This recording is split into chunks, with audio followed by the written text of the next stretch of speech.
Despite what the video on TikTok is going to make you think, or the ads showing up on your Facebook feed, investing is hard. Investing from earlier in your career, in your 20s, through the ups, the downs, marriage, divorce, kids, into retirement, through retirement, is a phenomenally difficult task. I'm going to share with you 3 tips on how to be a better investor. Quick disclosure, this is for informational and educational purposes only. This is not individual investors, just investors in general, consistently underperform their benchmarks. So there's a famous study called the Dalbar study.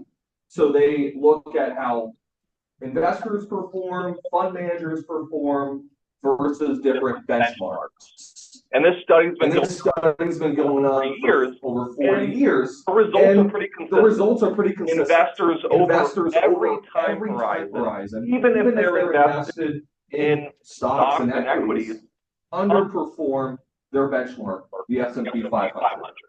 Now, hard to see up there, but how does this impact your portfolio at retirement? Let's say you have a 30-year career, you're investing in the equity markets.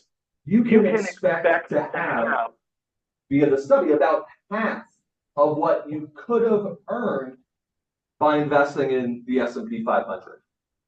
And the really important and eye-opening result of this study is it's not owning the best stock that helps you fill that gap, that stock selection. It's not choosing the best mutual fund or investment manager. It's not manager selection. But it's actually something we can all control. It's our behavior that causes this big gap. They've coined that term, the behavior gap, the difference between the investment return and you as the investor's return. So what are some steps you can take to be a better investor? The first step is to breathe. Oftentimes, the best action is no action at all.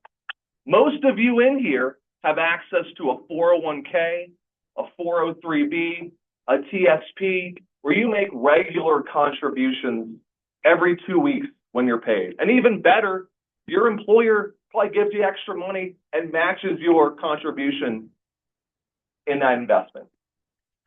And the beauty of these regular contributions is sometimes you're buying up here. Things are really high.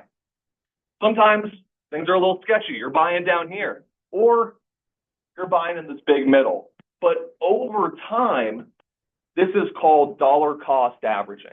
And it's been proven to help reduce that behavior gap.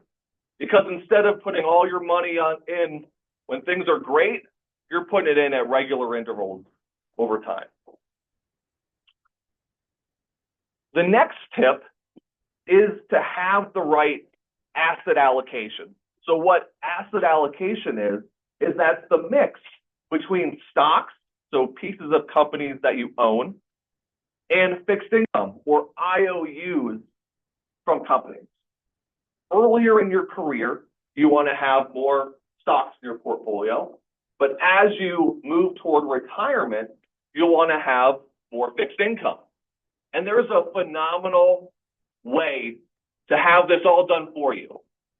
I call it the set it and forget it method of retiring.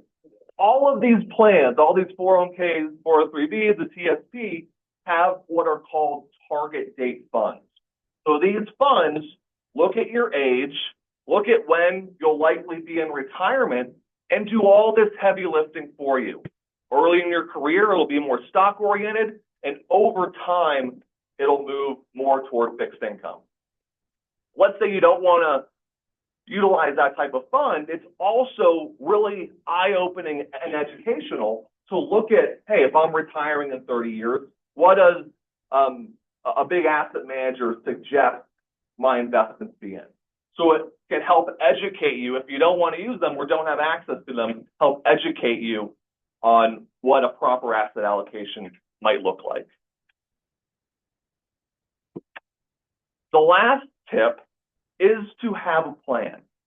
With a plan in place, you can rest easy that you know what your Social Security might be at retirement, what your FERS pension might be at retirement. Many 401k providers, 403b providers actually have tools within their system where you can project, hey, am I on track given my income right now, how I'm invested, what my retirement balance is, am I on track for retirement? So there's a lot of free tools out there that you can use to help glean some insight into this.